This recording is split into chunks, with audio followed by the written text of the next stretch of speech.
Bismillahirrahmanirrahim. Surah An-Nur, surah ke-24.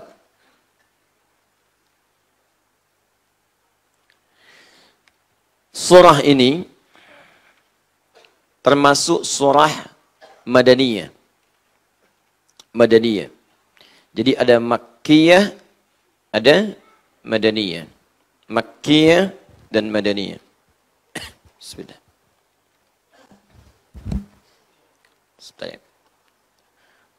Ibu kelihatan ini, Bu?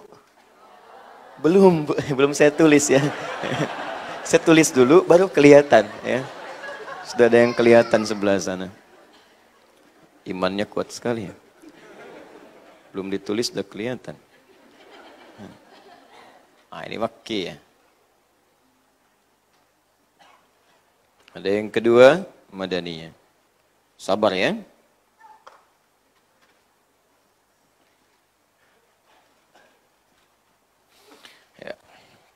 Kita tulis pakai lantin.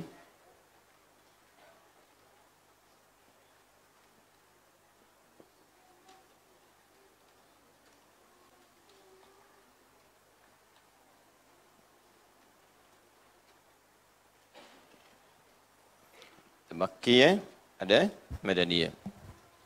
Ada dua definisi tentang ini.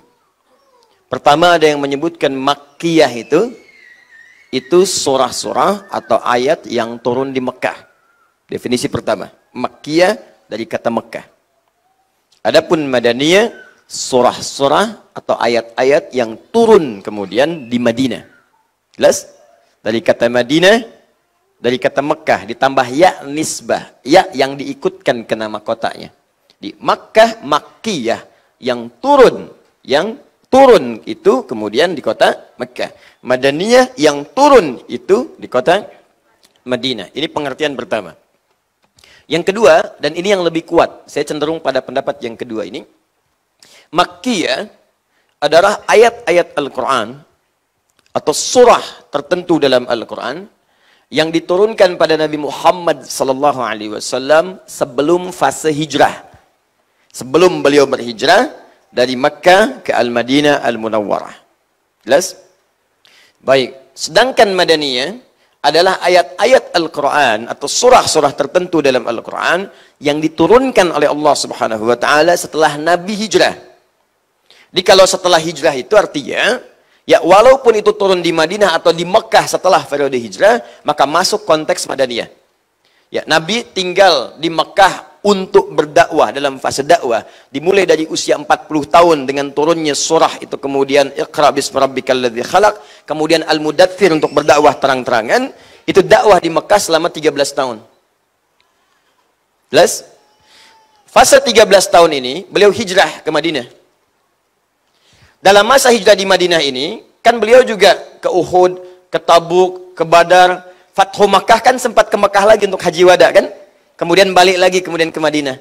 Saat haji wada itu kan ada ayat yang turun juga. Ya ada ayat yang turun, al-yauma akmaltu lakum dinakum wa atmamtu alaikum ni'mati. Walaupun turunnya di Mekah, tapi setelah periode hijrah, maka dia masuk prosesnya Madaniyah. Jelas sampai sini? Ayat-ayat yang diturunkan oleh Allah Subhanahu wa Ta'ala dalam periode Nabi pasca hijrah. Karena nanti pengertian ini akan berdampak salah satunya kepada hukum. Karena ayat-ayat Mekah itu umumnya terkait dengan ayat-ayat tauhid dan pondasi-pondasi untuk beriman kepada Allah. Sedangkan ayat-ayat Madaniyah atau pasca hijrah itu umumnya ayat-ayat yang terkait dengan hukum-hukum terapan fikih, ibadah, muamalah. Setelah orang beriman, apa pembuktian imannya? Maka dia menerapkan imannya dalam kehidupan, bermuamalah, interaksi. Maka turun ayat-ayat bagaimana berinteraksi dengan orang-orang lain.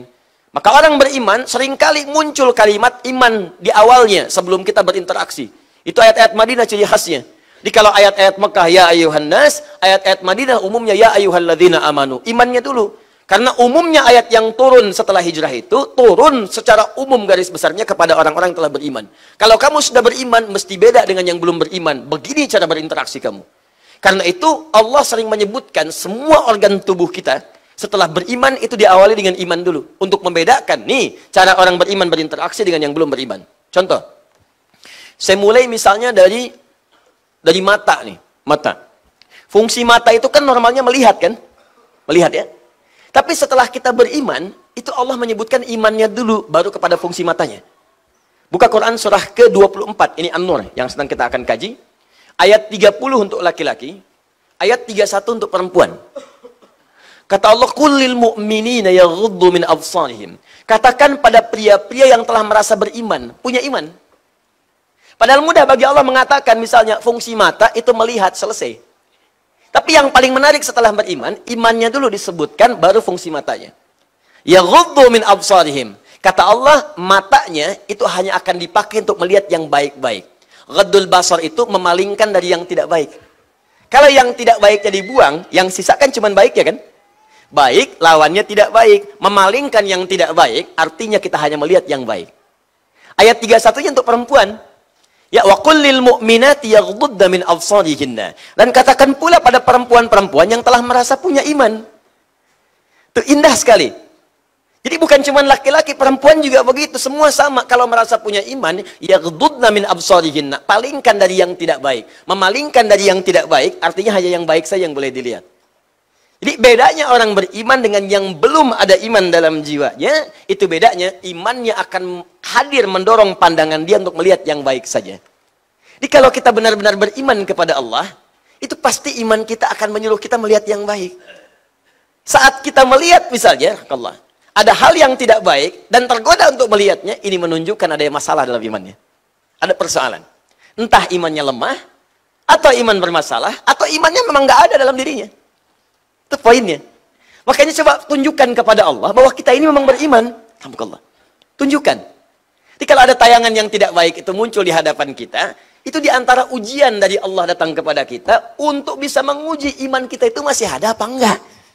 Minimal di mata ini, karena mata itu akan dihisab. Jangan sampai mata ini terpisah nanti dalam tubuh kita untuk dihisab oleh Allah Subhanahu wa taala dengan maksiatnya. Kan ada di Quran surah ke-17 ayat 36. Ya, paling kanan agak ke bawah. Wala taqfu ma laysa laka bihi ilmun innas sam'a wal basara wal fuada kullu ulaika kana anhu mas'ula. Jangan cepat mengikuti sesuatu, latah mengikuti sesuatu yang tidak ada dasar pengetahuannya. Di orang muslim beriman itu tidak langsung mengikuti kalau ada sesuatu. Ya ikut yuk. Kemana? Ikut aja pokoknya. Nah kalau ada iman, jangan cepat diikuti. Khawatir dibawa ke tempat yang berseberangan dengan hukum Allah. Tanya dulu mau kemana. Jelas ya? Tanya dulu.